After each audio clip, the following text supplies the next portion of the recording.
My name is Robert Montgomery. I am the Director of Application Services for Liaison International.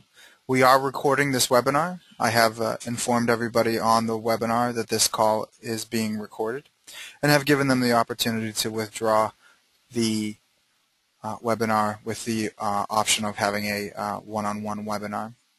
Having said that, thank you very much everyone for joining, and I'm going to turn it over to Kendra Harrington. Thank you, Rob. So I wanted to inform everyone who is not new to the call that last month Rob and I held an introductory webinar regarding RFPTCAS. If you have not yet had a chance to either attend one of those sessions, we do have a recording of the last webinar session posted on the Residency Fellowship webpage. So we encourage you to go to the link to that webinar and listen regarding the introductory of what is RFPTCAS. Next slide. Last month, following the introductory webinar on RFPTCAS, APTA staff sent the initial draft of the application contents for RFPTCAS to residency and fellowship programs for input. Upon reviewing the input received from programs, APTA staff noted several common questions. The purpose of today's webinar is to address these questions as well as answer any additional questions or concerns from the audience. The webinar will then conclude with an update on the next steps for RFPTCAS. Next slide. APTA is rolling out with a new website for ABPTRFE on April 1st. The new site will provide a simple and user-friendly way to navigate information and materials for all audiences, both the program as well as the program participant. Next slide. On the new website, individuals interested in attending residency or fellowship programs will still be able to search those programs through the online directory. The directory is currently organized alphabetically by specialty or subspecialty. However, another option for applicants to determine which program they want to go to is if they're interested in staying within a particular state or region of the country, we do provide a U.S. map of credential programs for applicants to search programs in that manner. Whichever manner the applicant chooses to search our programs, however, the program's website is included within the web links on our web page. Next slide. The new ABPTRFE website, however, will include additional resources when individuals are determining which programs to apply to. The RFPTCAS tab will be designed similar to that of PTCAS website. As you can see, information about the program's application process is detailed on PTCAS. Next slide. Here is a preliminary draft of the information regarding a program that the applicant can expect to find under the RFPTCAS tab. Next slide. The purpose of this section of the website will allow applicants to easily determine which programs are utilizing RFPTCAS. In addition, for programs that require additional materials or fees above and beyond those of RFPTCAS, this information will be outlined on this page. Lastly, if programs require specific reference, certification, or continuing education coursework prior to admission, that information will also be detailed on this page. Next slide.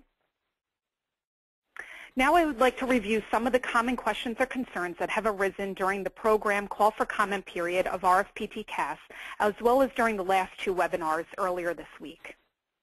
Several programs had voiced concern regarding some of the content within the application specific to demographics, ethnicity, race, and other such items. Their concern was in response to state laws prohibiting these questions from being asked within an application for an education program. I would like to reassure everyone that this issue is not unique to RFPTCAS.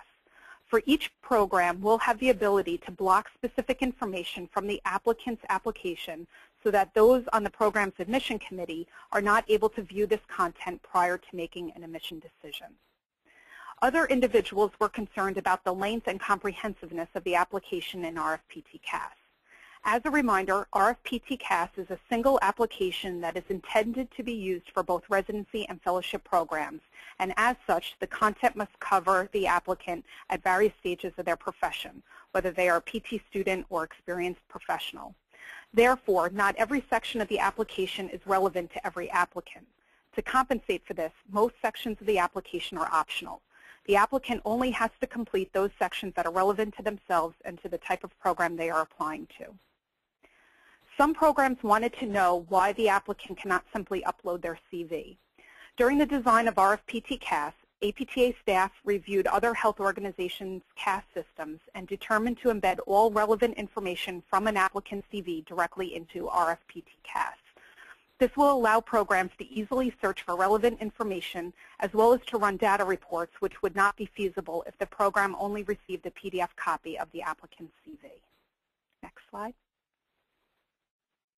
Liaison will be sending out information to programs regarding due dates, whether the program would like to opt in to RFPTCAS within the next few weeks. If a program does decide to participate in RFPTCAS, but then later decides they want to opt out, they may do so by contacting APTA staff. We do not want programs to feel they are locked into RFPTCAS. However, Liaison will contact the program to determine why the program is deciding to opt out of the system. As a reminder, Liaison does offer continual technical support, so they will help the program to troubleshoot whatever the issue may be prior to removing the program from RFPTCAS. Should a program choose to opt out of RFPTCAS initially, they will be given the option to opt in at any point in time in the future. The program would simply contact APTA staff, who will collect the necessary information from the program to get them enrolled in the system. Please note, however, that a program who applies for initial credentialing as of January 1st, 2014 or after, that program will be required to use RFPTCAS. This does include a newly credentialing program whose umbrella organization already has an established residency and fellowship program. A program is not restricted to only using RFPTCAS. However, if the program simultaneously accepts applications outside of RFPTCAS, this could prove problematic with the program and additional work running dual admission processes. Rob, do you have anything more to add to this? I do not. Thank you. Next slide.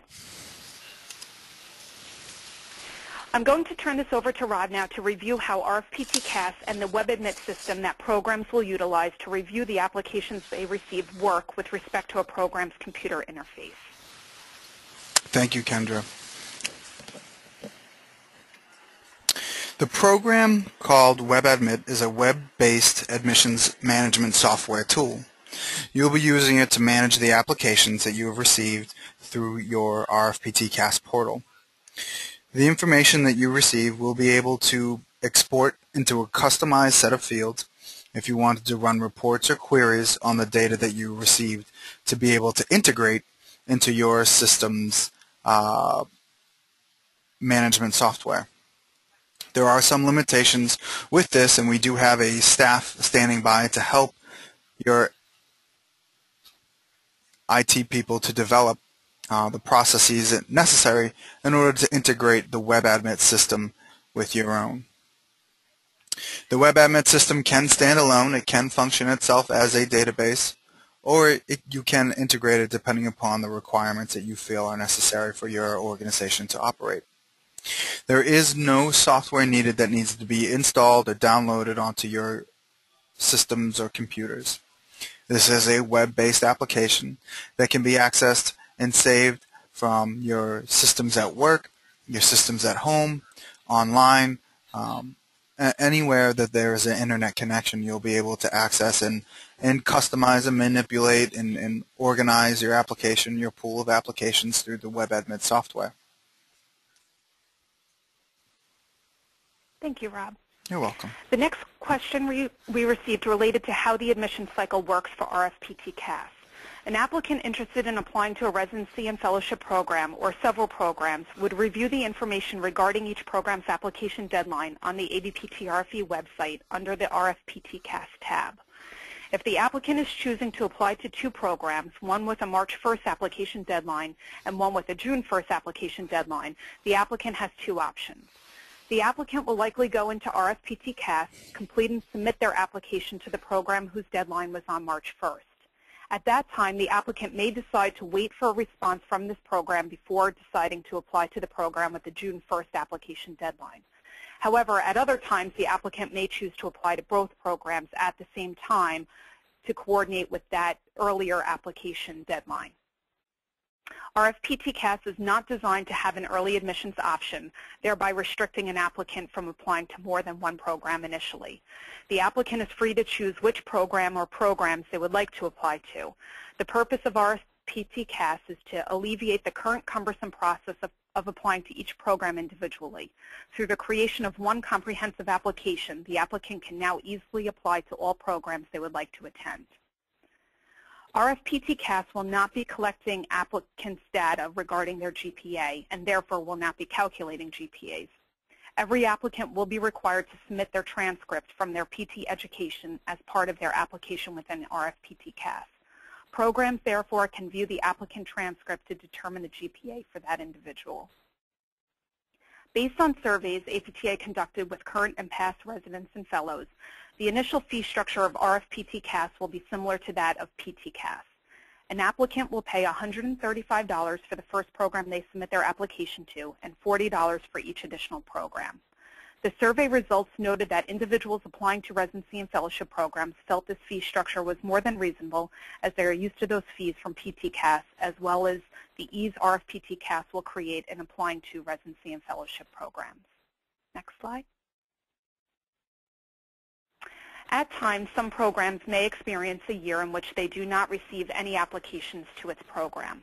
When this situation occurs, the program director may reach out to other programs to see if those programs had any additional qualified applicants that were not accepted to the program due to limited positions available at that program. That program may agree to contact these unaccepted applicants and inform them that there is a program that did not receive any applications and are looking for a resident or fellow to apply.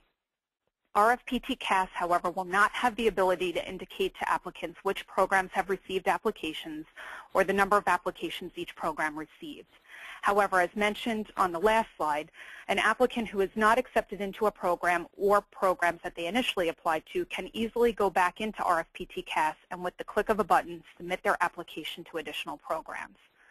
Through surveys APTA staff conducted, individuals noted the reason they did not apply to additional programs if they were not accepted to the initial program or programs they applied to was due to the time it took to complete separate program applications. Due to the time and costs associated with the design of RFPTCAS, each applicant will be required to complete 3 standard essays that will be submitted to each program they apply to.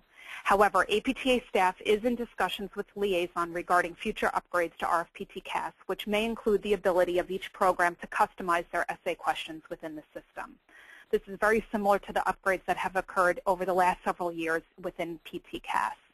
As a reminder, if a program requires an additional essay above and beyond the 3 standard ones within RFPTCAS, the program would indicate that on the RFPTCAS tab of the ABPTRFE webpage.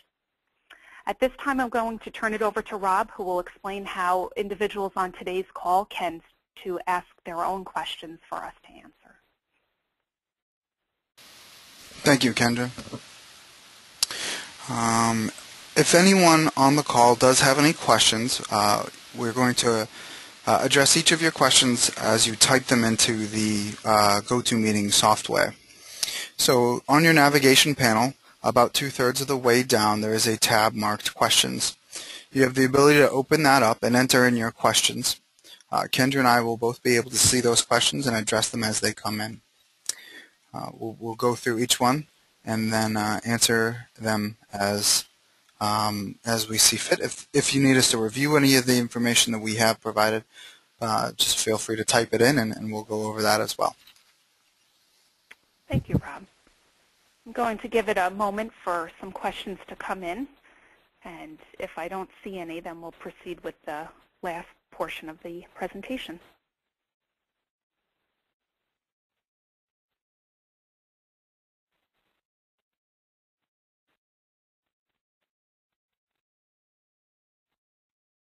The first question that came in states, are the fees listed going to APTA rather than the residency programs? The fees that come in actually are going to Liaison in order to cover the costs of creating and operating of this system. So the residency programs do not receive any of the money received from RFPTCAS. The next question is, if your program has its own fee, does the applicant pay both the RFPTCAS fee as well as the residency program? The answer to that is yes. Similar to PTCAS, there are some programs that have a fee that is above and beyond that of the CAS system.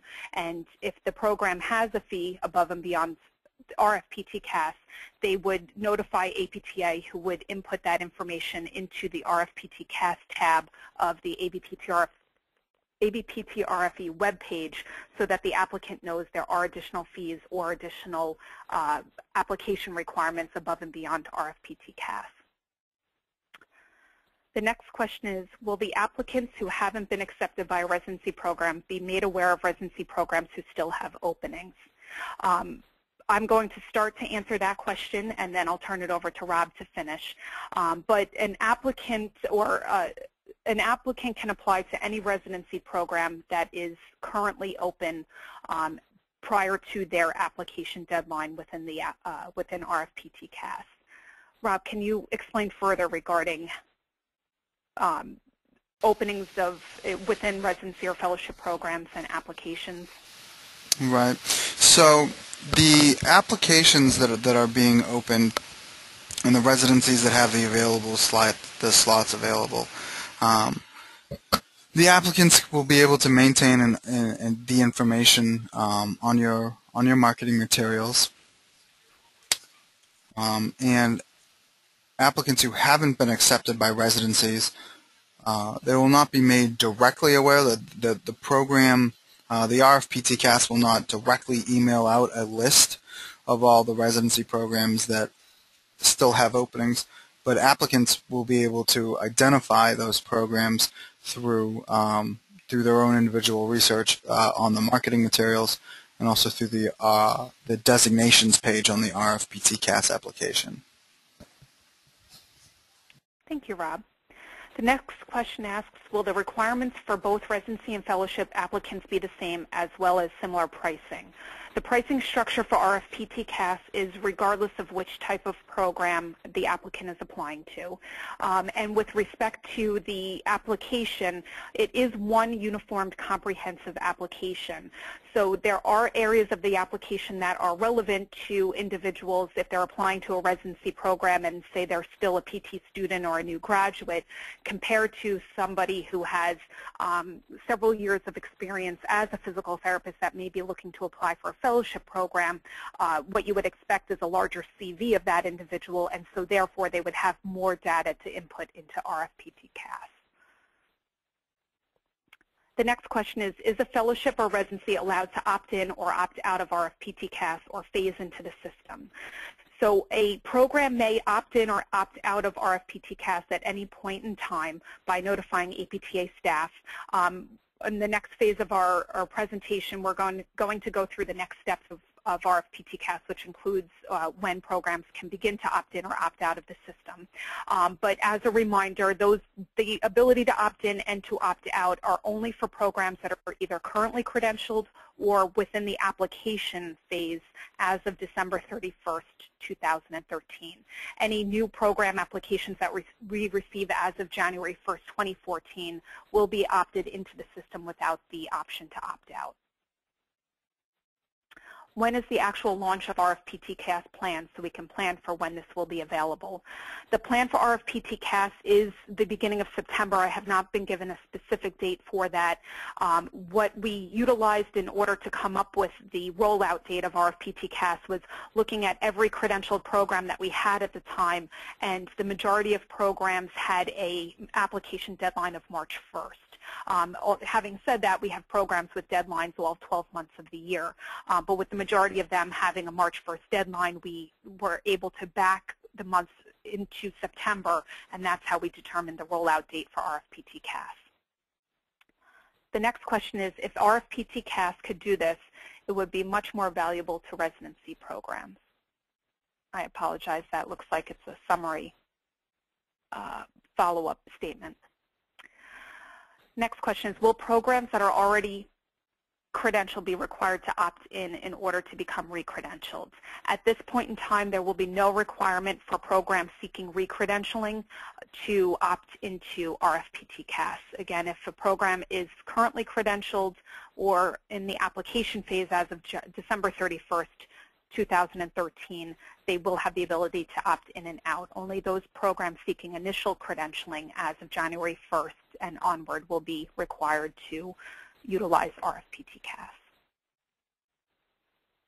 Just going to give it another moment to see if any additional questions roll in.